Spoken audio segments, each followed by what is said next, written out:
What's going on, everybody? Welcome back to the Hardworking Happy Hour. I am Sean Collinscrew. And I am Catherine Lippincott. And as always, we'll be breaking down all things trades, entrepreneurship, and turning your creativity into a passion career. Whoa, jinx. You owe me a Coke, but you already bought me one. I already bought you one. DC's on the house today in the studio. What's going on? Thanks, How you Sean. doing? I'm great. How are you? Pretty excellent, pretty excellent. And I'm excited to talk about this topic this week, which is trying new things. How beautiful. How wonderful and how spectacularly it always goes, right? And then turning around and it just failing miserably. I don't want to brag, but I'm kind of a pro on this. Yeah, you think? It's happened many times. Yeah, it did happen this week. Pretty spectacularly. Yes, it did, and we will get into that. Yeah. That specific story that brought up these feelings currently, and maybe go back to some other events where that has happened. We've tried new things, failed miserably. Yeah. But we're not failing backwards. We're failing forward. Is that a saying? Maybe. I'm not sure. All right. I like it. It's pretty cool, right? Love it. Yep. All right, great. And what else are we going to talk about? We are also going to talk about renting versus buying. And this can go for a lot of things in business. Home? I guess it could. It could go towards that, but I'm thinking my point of view from this is equipment. Oh, equipment, not homes. Equipment, because, Okay. construction stuff. Equipment needed. Make job easier. Heavy machinery. Big. Yes. Heavy. Expensive. Yeah. Oh, yeah. Oh, yeah. Oh, yeah. Renting. Sometimes expensive. Less expensive. Less expensive. So it's you got to weigh out those balances. So I want to talk about that, and mostly just to kind of work through my own thoughts on it a little bit because we've been renting stuff. Yeah. Maybe we should buy stuff. I feel like we are on the cusp of buying things. We have been I renting feel like things. I've been looking on Facebook Marketplace. I've Have been you? looking on Google. Yeah. Oh, okay. I saw a big tractor trailer hauling a bunch of ditch witches. You to, did. Yeah, and I was very envious, and I was hoping that They would stop. maybe one would just fall off and we could have it. Probably causes a serious traffic accident and maybe It didn't death. happen. It didn't happen. But Okay, one can hope. perfect. But you're trying to will it into the universe. That's great. Manifesting. I'm manifesting You're a ditch witch. manifesting Yeah. a horrible traffic accident where heavy machinery falls onto the road and you get to take it home. Exactly. Perfect. Okay. All right. Well, anything to catch up on? Anything to catch up on from the week? I don't know. We are pre-recording this episode as well because you're going on vacation on Friday. Thursday Thursday and Friday. Thursday and Friday and Saturday. Coming home Saturday. But yeah, going down the shore for do people say the shore ever like other places? Or do they say the beach? Or do they say the ocean? I'm going to that place where there's sand and water as far as the eye can see. And it's going to be a wonderful time. And I'm going to come back rested, relaxed, and rejuvenated. I sure hope so. Why, I need it? Is that what I you're think saying? you need it, yeah. All right, sick. You got anything needs else? Any other current events you want to get out of the way here before we really jump into the... I don't think so. Nothing has Why, happened. do you have anything? I don't think so. I can't think of anything. Were you talking on the lines of like aliens? I got nothing there. Nothing new on the alien I said front? I would update people on the aliens. Seems No. everyone's has already like forgotten about it, so. It is I don't funny think how anyone even like alien conspiracy theory people, they're just like, all right, well now it's kind of mainstream. It's not cool anymore. It's kind of boring. Boring. Okay. Let's get into it then. Okay. That's what the people want to know. Should we start with the failures or you want to? Yes. You want to get right into it? I want to get right into it. All and right. this is going to be a cathartic moment. Do you Yeah. want to take it over? No, I feel like you need to tell the story. Okay. I need to get this off my Yeah, I chest. feel Okay. like you do. Why do I do these things? Why do I make these decisions? We're on a great, huge project, gigantic deck, patio, fire pit, outdoor kitchen, all kinds of cool stuff. And I figured it's also the biggest outdoor kitchen we've ever done. It's pretty big, yeah. 60 square foot of countertop space here. Pretty big. Pretty big, yeah. Pretty big. So decided, you know what?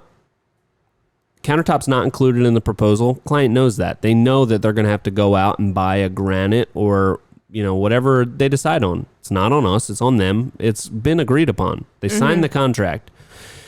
I come in and say, hey, I really want to try concrete countertop. We'll do it for free if you want to go that route. It'll save you maybe $6,000 probably off granite. Coming in looking like the hero.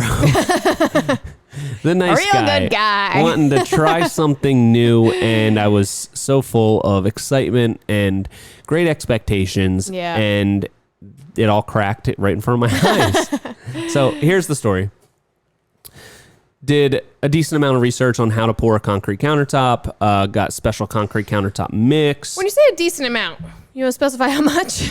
I watched a couple YouTube videos on it, and they were all pretty much the same, and it seemed pretty... seems straightforward. Seems pretty straightforward. Yeah. So we build the forms. Forms go great. I buy the special countertop mix, and we have the mixer up on the deck right next to where we're pouring. We had a well-oiled machine. We got the wire reinforcement already cut, ready to go in. Everything is set. It's good. And we start pouring. Yep. It's going pretty good. It took 18 bags, 18 80-pound bags. So it was a lot of concrete. And we were also right in the direct sun. And it got brighter and brighter and hotter as we went. And then the outlet started tripping. And it wasn't out of nowhere for no reason. No reason. It was working perfectly fine. Yeah. For so long. And then it just started tripping, and it just that really threw everything out the window. We got it back up and running, and it tripped twice. And then I ran to the trailer, got the generator, pulled the generator out. We plugged into that. We're going back into it, but it's curing pretty quickly. Right. And we poured. It was 2 inches thick. We poured about an inch, and then the wire reinforcement, and then poured on top of that. But the bottom layer, I think, was starting to cure too fast. Yeah. And it essentially made 2 layers. They didn't fully adhere into one, I think. So what ended up happening was it cracked. This was Friday we did this. Monday I go back, and there's a good amount of cracks in this thing. Yeah. So it cured too fast. It was too hot. And it cracked. It cracked. There was a lot of cracks. I was in denial for a while of denial. And I was like, we can probably use a grinder and grind these out. They're probably just surface level, superficial cracks. Yep. Please, God. Did that for a while. I knew it wasn't going to work, but I just wanted to. We all let you just have that. Yeah. So it failed miserably. Yeah. It really did not work well. No. So, all right. First, let's just talk about what we're going to do to fix it. So now I've told the client, hey, I'm the hero over here. I'm going to give you these free concrete countertops. Concrete countertop, cracked. Looks terrible. Yeah. Now I can't be like, all right, well, we're back to square one. Now you got to buy granite. It's like, I feel like that just doesn't feel right. So we got to now come up with a solution, I feel like. So what we're going to do is large format porcelain, and we are going to do it with a super tight grout joint, and it'll basically look like one full piece. So we'll do a porcelain overlay over this. None of the cracks in the concrete were all the way through. It's still really solid. It's just it is solid. You can see cracks in it, and it doesn't look great. So looked into a couple options, and that seemed to be the best, and it's going to look great. But now this is creating another thing to buy. Yeah. More material, more time to go into it. Yeah. So we're going to be at least 2 days with probably 3 of us on this countertop, when the client, as far as they knew, they were like, yeah, let me know when we get to the point where I have to buy the countertops and somebody else is going to install them. No, I thought that was too easy, and I decided let's do concrete countertops, and we failed. Yeah. We just failed. But think of all the other things that we've tried and have not failed at. Yeah. You know? There's probably one thing or two things maybe now. Yeah, it did. It really sucked because I think it sucked the worst because we did it on like a Friday afternoon, like stayed a little bit late, like really got it all nice and troweled out. And it was, looking real good when we left. The client knew it cracked the next morning. Like they knew. Yeah. And they just didn't tell you because they were being so nice. They didn't want to ruin my weekend. Yeah. They were being so nice. And then we get there on Monday and by the time I got there, I assumed that you had already gone back to look at it, but you were like, well, I'll go back and look at it together. Yeah. And we were like waiting for this grand moment of like, oh my gosh, it looks so good. And it. We're like, oh my God, it looks so bad. There's cracks everywhere. Full of cracks. Okay. It's going to happen here. Yeah. So it was disappointing, but we learned. We definitely learned. Do you think you'll try another one? Yes. I knew you were going to say yes. Yeah. I mean, because otherwise it's just a complete failure. Right. If we don't try it again and actually accomplish it, it's going to be a complete failure. So let's go through my mentality on why even do this? Why even do this? So concrete countertop, I think I've seen them. They look really cool. I like the look of them. And it would be a great thing if we could like master how to do them because it's just one less thing that we have to schedule and get templated and like we can just do it. The more things that we can do on site, the easier it makes the process. Even though it's more work, it just makes our process a lot easier because less things to schedule. You don't have to have the client go to the granite place and pick out a slab. Like it just eliminates a lot of that. So I think for our workflow, it would be great if we could master this. Decided, of course, let's try it for the first time on the biggest countertop we've ever done. But it's always been in my mind an important thing to try these new things. Right. And when you do try a new thing like a concrete countertop, you can't really be sure that it's going to turn out great. So when the job allows it, and especially on this one, it's a big enough job. We are doing pretty good on our timeline. Everything, we're not behind schedule. That's something that we can add in and just say, you know what, this is a perfect opportunity to try that new thing. And we might fail, but the client's getting it for free. So to them, it's like a great surprise. Like, oh, that's awesome. They're gonna throw this in, and it lessens the pressure on us. Imagine if we were like, yeah, we can do concrete countertop. It's gonna be $4,500. And then they come out that next morning and they're like, it's cracked. Like, what the? Then they would probably call. Yeah. And say, hey, just to let you know, this thing's cracked and it looks terrible. But they didn't because they were like, even the client yesterday when he came home, at the end of the day, he was like, I told him kind of what we're going to do about the countertop, and he's like, oh, I feel so bad. I know you guys worked so hard on that. And like, he was being so nice about it. And I was like, you know what? It's not a big deal. We learn from it. It's what happens when you try new things. And here's the plan of how we're going to remedy the situation. And at the end of the day, they let us treat their project as a guinea pig, and they are not getting there's still concrete countertop under there, but they're going to get a nice porcelain overlay. It's going to look beautiful. It's something that we've done before. And all will be well, but I think it hurts when this happens, but it's important, especially in our business, to be able to have the gusto to take those risks sometimes. Yeah. And at the end of the day, that's what it's all about, right? Yeah. Or maybe it's not, and I'm just an idiot for doing that. I don't know. No, I think you have to try these new things to add new things to your portfolio. If you only do the exact same thing, you're going to get bored. You're going to get burnt out. You're not going to enjoy anything that you do anymore because you're so bored of it. So if you try new things, you got to add that to your portfolio. Well, once you get good at it. Once you get good at it, yeah. And we're not going to add it to the portfolio yet. Yeah. You know what's the most horrible thing about it? You're going to have to sell it next time to be like, we've only done this once and we blew it. Can we try it again on your house? Yeah. No, that the whole time that we were doing it, we're like, this would be a perfect tutorial video. Oh, yeah.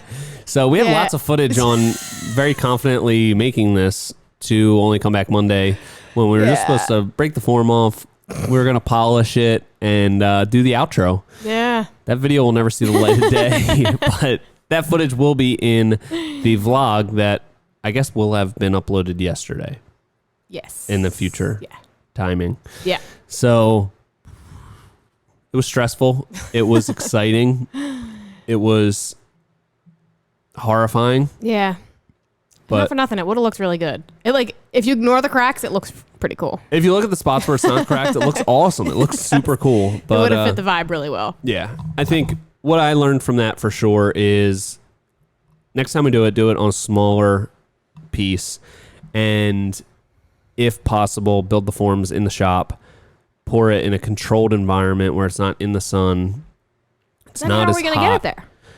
We don't have the we'd machinery to do that. We'd have to pour it in a couple different pieces, Yeah.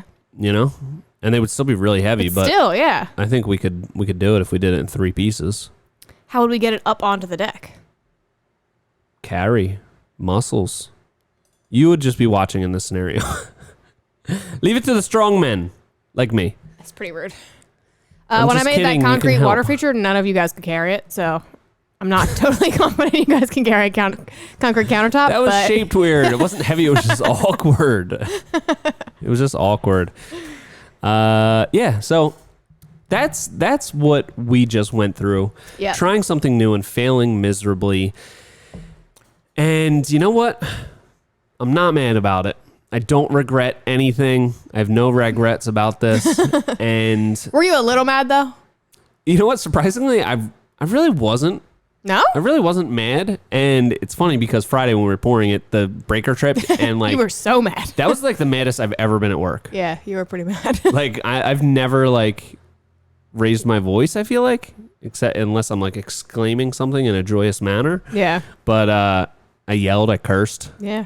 and You did say a couple curse words. I did put a couple shekels in the cuss jar. But then I come back Monday and it's all cracked, and I'm just like, oh geez. Oh, dang I it. was like, all right, well, what's done is done. It's cracked. I kind of lied to myself and thought, hey, we'll be able to salvage this. Couldn't. Yeah. And you know what? We move on. We I flip liked the your script. gusto to try to fix it though. Like we were all like, Sean, it's not gonna. You can't. It's cracked. You can't like. There's no coming back from this. You're just gonna be chasing the cracks. It's gonna have like huge divots in it if you try to do this. And you were like, no. And you went out and bought a grinder and everything for it. You really gave it your all to try and fix it, which was admirable. I did. Thank you so much. Thank you so much. Well, some of them did come out. Some of them were The little super ones, yeah. shallow, superficial cracks, even- like just on the surface. There were some that were like Yeah. not significantly deep, but like deep enough that they wouldn't be ground out. And even if there was just one of those, It wouldn't look good. It wouldn't look good. So that's what we did. But I think that even after that, I think it's important to do those things. We want to be the best at what we're doing, the best Yeah. that we can possibly be. We're not competing against anybody else, but we want to be the best builders and designers that we can be. And I think this was an opportunity to do something really cool. And it didn't work out this time, but we'll be able to try it again. I think we have a really good idea of what went wrong here. And it is a learning experience. It is something that we're going to grow from. And ultimately, that is what it's all about. That's what we've built this entire business on, is trying new things and always having it in the back of your mind. When you try a new thing, you might have to come back to fix this, redo it, whatever. You always have to accept that possibility when you try a new thing. yeah. So if this recently just came up in another scenario, a job that we did, let's see, almost 3 years ago, I think. Yeah, it was, remember I got a call, the lights we did these like decorative panels, and I did like LED strip lights and backlit it. And it was a really cool thing, but I told them when we did it, like, this is the first time we're doing this. We're going to try it out. Fast forward to this year, the lights kind of degraded.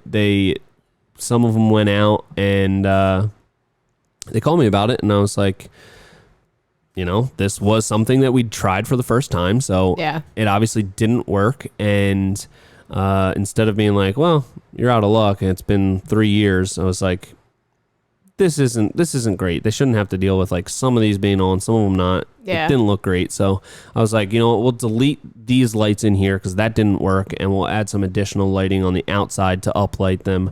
And all of that was free of charge. And because in my mind, I knew when we built these things, like if these lights go out, it's going to be really hard to access it. And I'm not sure what will work if this didn't. Yeah. So they didn't end up holding up, but it turned out really cool when we did it. It's cool for a while. It was cool for a while, and we made it right in the end. The client was happy with the solution. So Yeah. as long as you're willing to do that and not nickel and dime the client and say, oh, well, it's been 3 years. Like, what do you expect? We don't build things to go bad in 3 years. Yeah.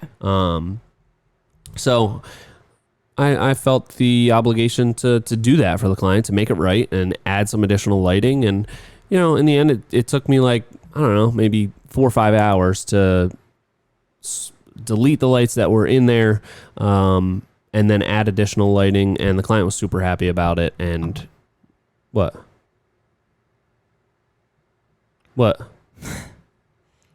Fix the lighting? Yeah, what? It took like 20 minutes. You weren't there. Yes, I was. All right, well, I forgot exactly. It took longer than 20 minutes. It took like an hour. I didn't know. It took like an hour. Okay, well, Oh, you were there. I forgot about that.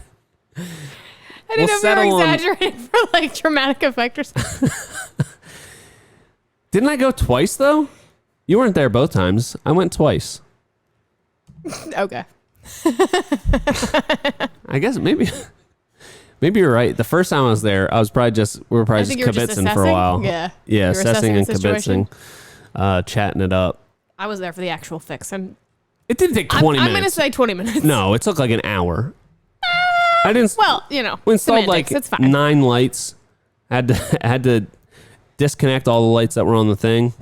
Whose side are you on? It definitely wasn't 4 or 5 hours now that I'm remembering it, but maybe total time invested. Sure, yeah. There you go. They texted me about it. I called them, talked Right. to them about it, went out to check it out. Yeah. Had to Okay, order total. some new lights. I'll give it to you. All right. So yeah, it wasn't even that big of a deal. It didn't take that long. So, Okay, so I don't want to keep going on this negative note because I do think that there's so much value in trying new things. We Absolutely. shouldn't just harp on all our failures. absolutely. So let's try about the new thing that we tried. Talk about the new thing that we tried. The mosaic like fire pit. Oh, That was like a big risk. Even halfway through, you were like, I don't know if this is going to work out. And then Yes. it did work out, and it turned out beautifully, and the client loved it. So, to end on a good note, let's talk about that. Yeah, that is a good point. You almost forget about those things that you try Exactly. and everything turns out great. And Right. that was trying a lot of new things, Yeah. new techniques. And it was not only a structural unknown as far as pouring this concrete fire pit in place. Yes. It was also like a design unknown of like, is this even going to look good or is this going to be insane? And we went through both of those things Yeah. as we were like building the form. First form didn't work. We had to come up with a game plan number 2. We did that. And then still we were like, I don't know if this is going to work. We have to like form out vents in this thing. Mm-hmm. And it was just new and we didn't know what we were doing really. And it ended up working out structurally. And when we get to the design of it, we did the broken porcelain mosaic on it. And as I'm starting to install it on the outside of the fire pit, I'm like, this might be too much. Like, this might be crazy. This Yeah. might just really look tacky and over the top and just too much, Yeah. too loud. And then we finished it. And it wasn't until the next day I came back and looked at it with fresh eyes. And I was like, wow, this is actually a super cool centerpiece to this project. And the client loved it. Yep. I love it. We got awesome pictures.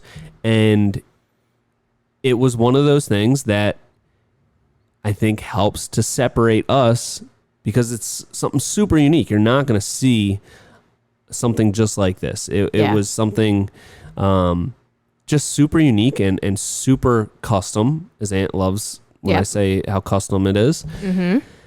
It turned out great, and it took a lot of...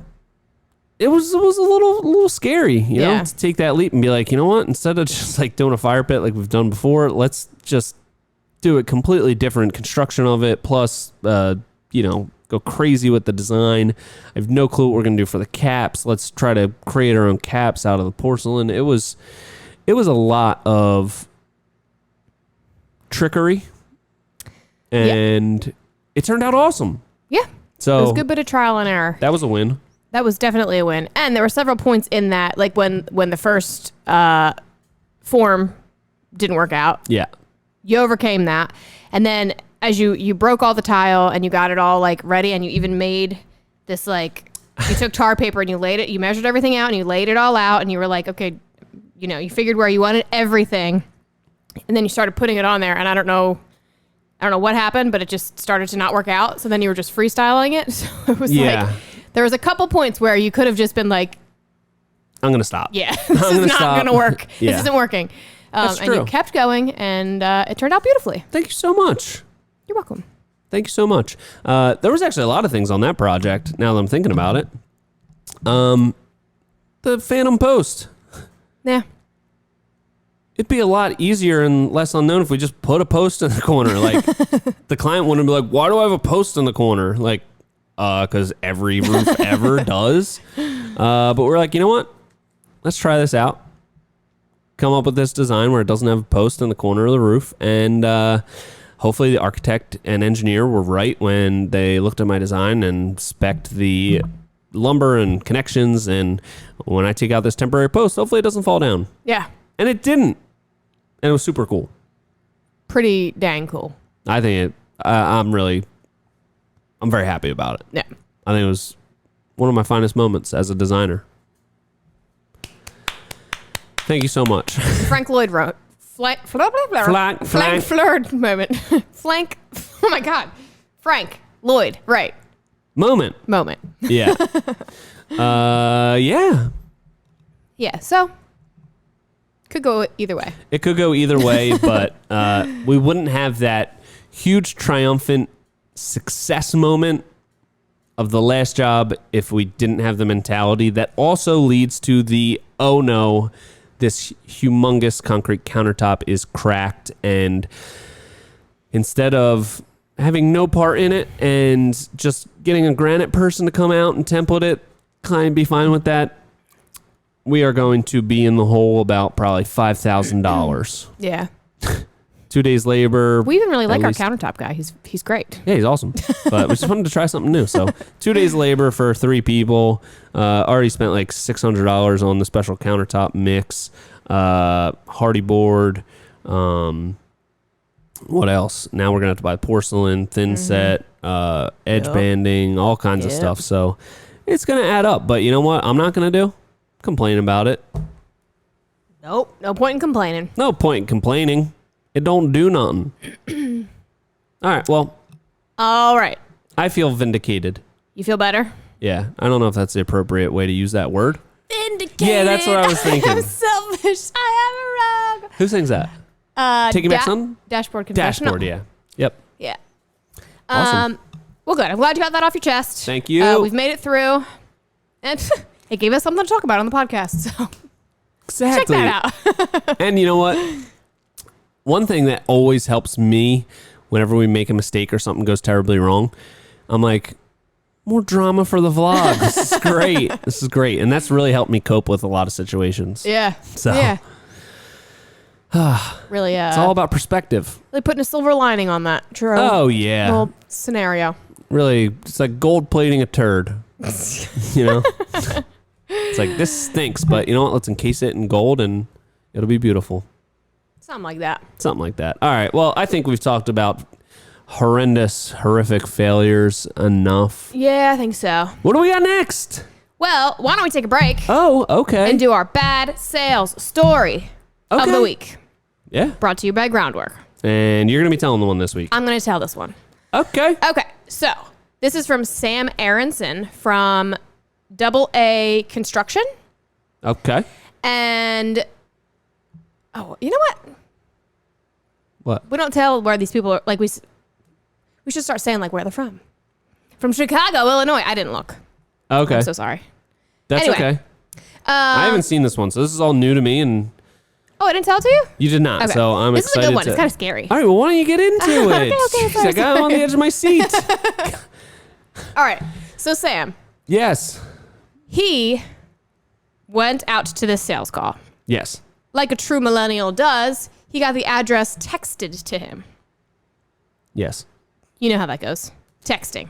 Yes. My address is 321 Oak Lane. Blah, blah, blah. This person made a typo. The client made a typo on their address. So they sent Sam to the total wrong house. So he goes and he knocks on the door of this wrong house. And the person who lives there, opens the door very aggressively. They think that they didn't call anybody. So they think, like, why is someone here, I assume.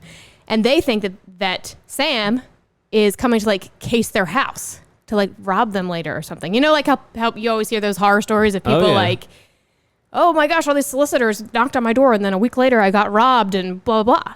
Yeah. So this person came out super aggressively, came out hot, came out ready to fight this guy. And Sam was just trying to do his job. Is he? I guess he's still with us. I think he's still with us because he did send in this story, but Okay. that would be so scary. Can you imagine? That. Yeah. And it's like, what can you say? Like, no, Yeah. trust me, I swear. I'm supposed to be here. Yeah. This is your I feel like address. sometimes when I go on estimates, like, I'm not wearing like a uniform. Like sometimes I Right. have to work and I'm like, I might not be wearing anything that says who I am. I'm just like, Yeah. I'm just here. They're expecting me. So like, why would this Yeah. be weird? Probably just a slightly dirty Person. Yeah. coming after work. Just a guy who's a little dirty. Yeah. That is, a lot of people are crazy about people coming to their house. Like if you go on any of these like town Facebook Oh, groups, yeah. it's always like, be on the lookout. This person, I caught him on my Ring camera knocking on my door. Has anyone else seen them? I called the police just to be safe. And it's like, probably just like someone who's selling solar or something. Yeah. But there's always those posts like, There be on the is. lookout. They weren't wearing a 100%. badge. Like, Yeah.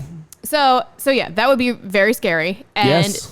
totally avoidable if he had used Groundworks video software. So if you want to try out Groundwork, you can get 50% off of your first 2 months with the code hardworking happy hour 50. That's a good one. Wow. That was a good one, right? That would be. I feel like you'd probably like taken off guard. Right? Like I'm at the right house, and then somebody's just like aggressively coming out. Yeah. Like, And I imagine he did do this after a full day of work when most people do their estimates and Yeah. you're like kind of tired and you're just kind of Yeah. like, you just want to get home yeah, and then someone's screaming at you. That would be very alarming. yeah, But yeah, the house that we're working for now, the person across the street, on their like mailbox, they have this have you read it? no, It says something like no solicitors, no. This isn't a good story because I can't exactly remember what it says, but it's like trespassers will be it goes- shot. yeah, it goes like- Survivors it's will be like- shot again.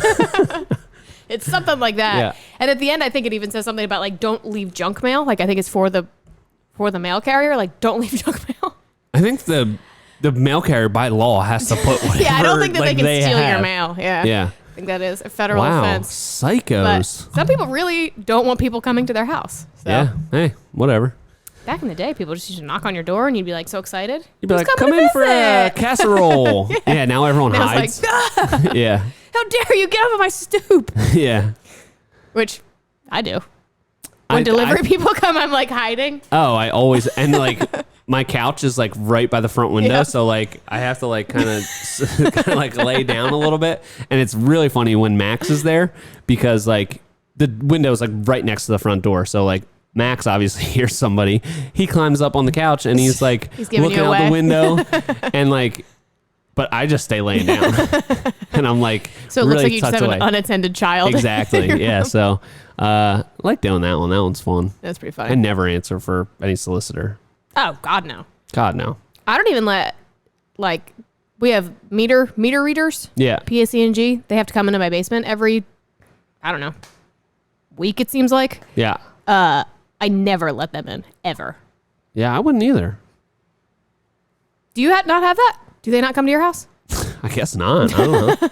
I think ours is constantly there. outside. Oh. They might have one of those Wi-Fi ones. Okay. I don't know. All right. Anyway, that's neither here nor there. Yeah. Don't come to our houses. Don't come to my house. Don't do it. Anyway. All right. Anyway. Back to the show. I feel like I had another point to make, but now I forget. Anyway. Rent or buy? Rent Sean, or buy? This is topical because we just rented a Bobcat, which was so fun, even though I was not allowed to drive it. And today the guy came to come pick it up, and it felt like it was being repossessed. It did, yeah. I was very sad to see it go. Yep. So let's hear your thoughts. Rent or buy? Okay. So I've always been of the mindset, keep your overhead as low as possible. It alleviates a lot of the pressure that can be put on you. It can help you propel you through difficult economic times, slower periods of work when you don't have the burden of those payments. So that's always like my core belief around these things. And that's kind of where my mind lives. But sometimes you got to get out of that headspace to make an astute financial decision, like buying a piece of equipment when you need it. Right.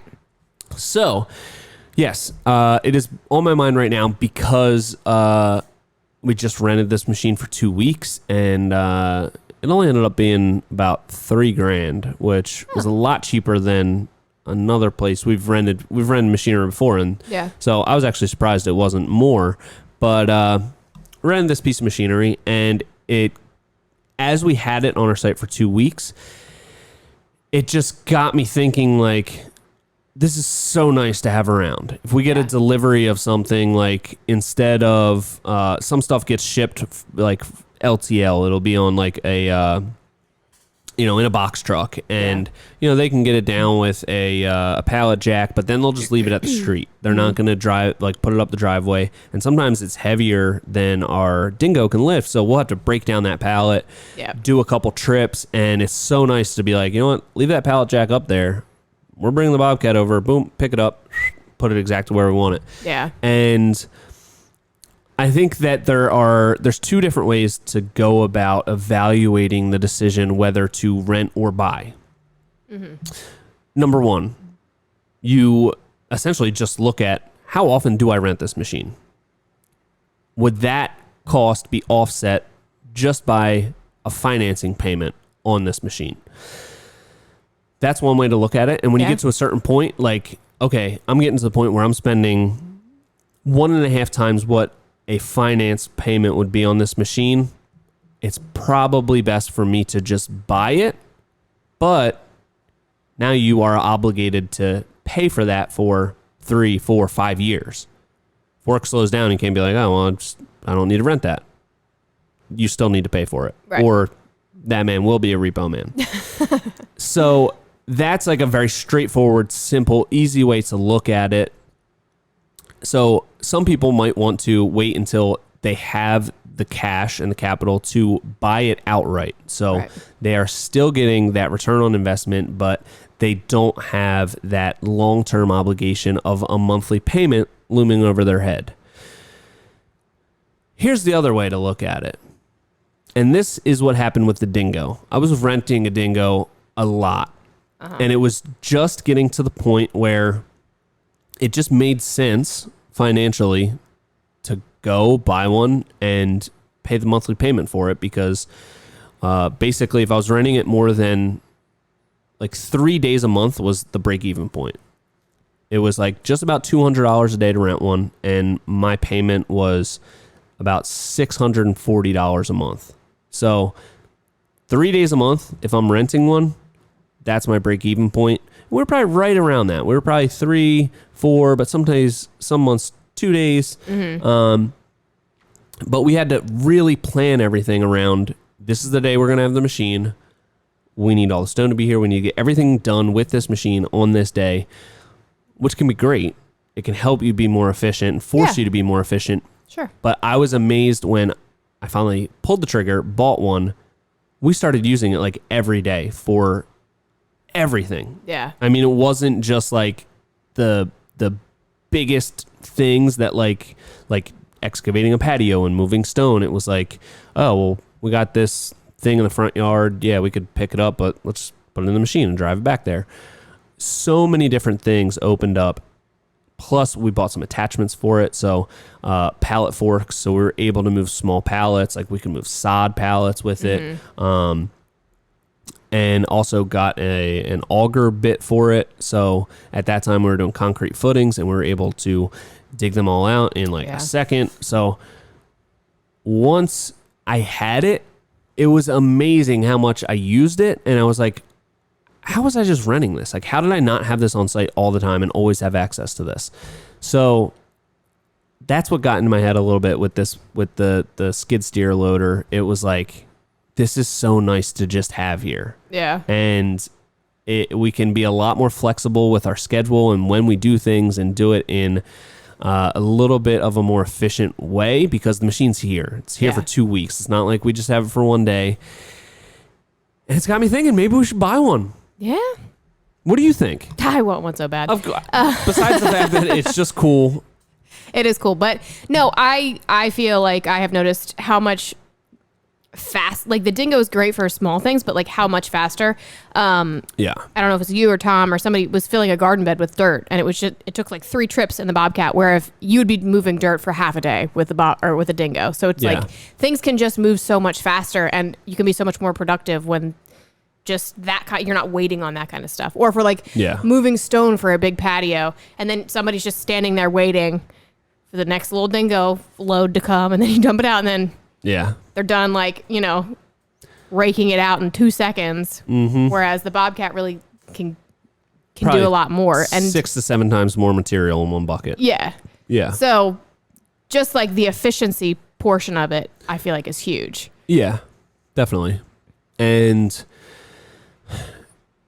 it definitely it definitely is cooler. It's so much cooler. For sure. So much cooler. So much cooler. But it does it adds expense because you have to, you know, it'll make your insurance go up. Yeah. Yeah. To insure it will be more. Yes. And you have to get something to haul it around in. Yes. And then you have to buy that and then also pay for that new thing's insurance. Yes. So it is like a lot of added extra costs, but it's so much cooler. It's so much cooler. And I just love doing things efficiently. And to me, the Dingo at this point just feels so inefficient. It is on, like, if we were using that to move all of this, we had to build this patio kind of raised. I mean, okay. First off, we had like 50,000 pounds of boulders. Yeah, that would have done anything. That would have not done anything.